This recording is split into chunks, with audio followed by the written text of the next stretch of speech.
Gente, na parte anterior eu estava falando para vocês, a gente estava fazendo esse exercício e com ele a gente aprendeu que o could ele está mais ligado ao nível da possibilidade, né? Eu poderia, Jane could still get her college degree. Então a Jane poderia ainda conseguir o seu diploma, tá ligado ao nível da possibilidade. O should, ele tá mais relacionado com recomendação. Então, quando a gente quer recomendar alguma coisa, você deveria fazer alguma coisa. Você usa o should. You should go to, sei lá. E o might, ele está relacionado também com o nível da possibilidade. Então, aqui, but he conveniently ignores how music might play a role in his life now. Então, ele convenientemente ignora quanto a música pode ainda ter um papel na sua vida agora. Também está relacionado ao nível da possibilidade. Agora, a gente vai ver outros exercícios que vai ajudar a gente a pensar um pouquinho dos usos e praticar isso que vocês aprenderam. Então, esse exercício 3 vai chamar atenção para o fato dos verbos could, should, might, que são esses verbos modais, eles sempre vêm antes do verbo no infinitivo, do verbo principal no infinitivo. Então, por exemplo, aqui, I usually say I did the best I could, né? Ou então aqui, music should probably provide, o verbo principal é provide. E o should vem antes. Então, o should, o could, o have, ele tá sempre, o should, o could, o might, ele vai estar sempre antes do verbo principal. Olha aqui, could tá antes do verbo principal, que é get. O should tá antes do verbo principal, que é choose. E o might tá antes do verbo principal, que é play. Então, aqui, poderia antes do com pegar o seu diploma, né? Do verbo principal, que é pegar.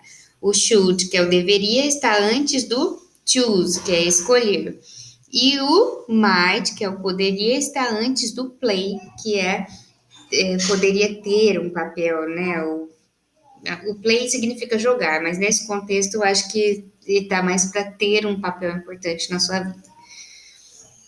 Bom, aqui eu meio que já dei as respostas, mas eu vou deixar para vocês fazerem esse exercício, que é, na verdade, basicamente escolher qual dessas palavrinhas são mais adequadas para esse contexto. Se é could ou should ou might, ou could ou should, ok? Para praticar esses verbos modais, não. Antes disso, tem mais um exercício lá na página 41 e 42, que vai ajudar a gente a ver como que esses verbos modais são utilizados com o have, né? Com o have e o verbo principal no particípio, que seria lá como se fosse o passado perfeito. Por exemplo, regrets like this can become a constant reminder of what could have been. O que isso significa? Vamos fazer aquele processo que eu sempre tenho falado, dar o pause aí. Arrependimentos como esse podem se tornar um constante lembrete do que poderia ter sido, né? Então, poderia ter sido. Lembra esse have been, que na verdade é presente perfeito, com o ter, né? O have, e o verbo na terceira coluna. Mas antes desse presente perfeito, a gente coloca o could ou should. E qual que é o sentido que isso traz, né? Depois a gente vai ver aqui. Depois a segunda acerto. It should have been a certain way, then so there's nothing you can do about it now. Então, qual é o sentido? Dá o pause aí, tenta entender e depois vocês voltam.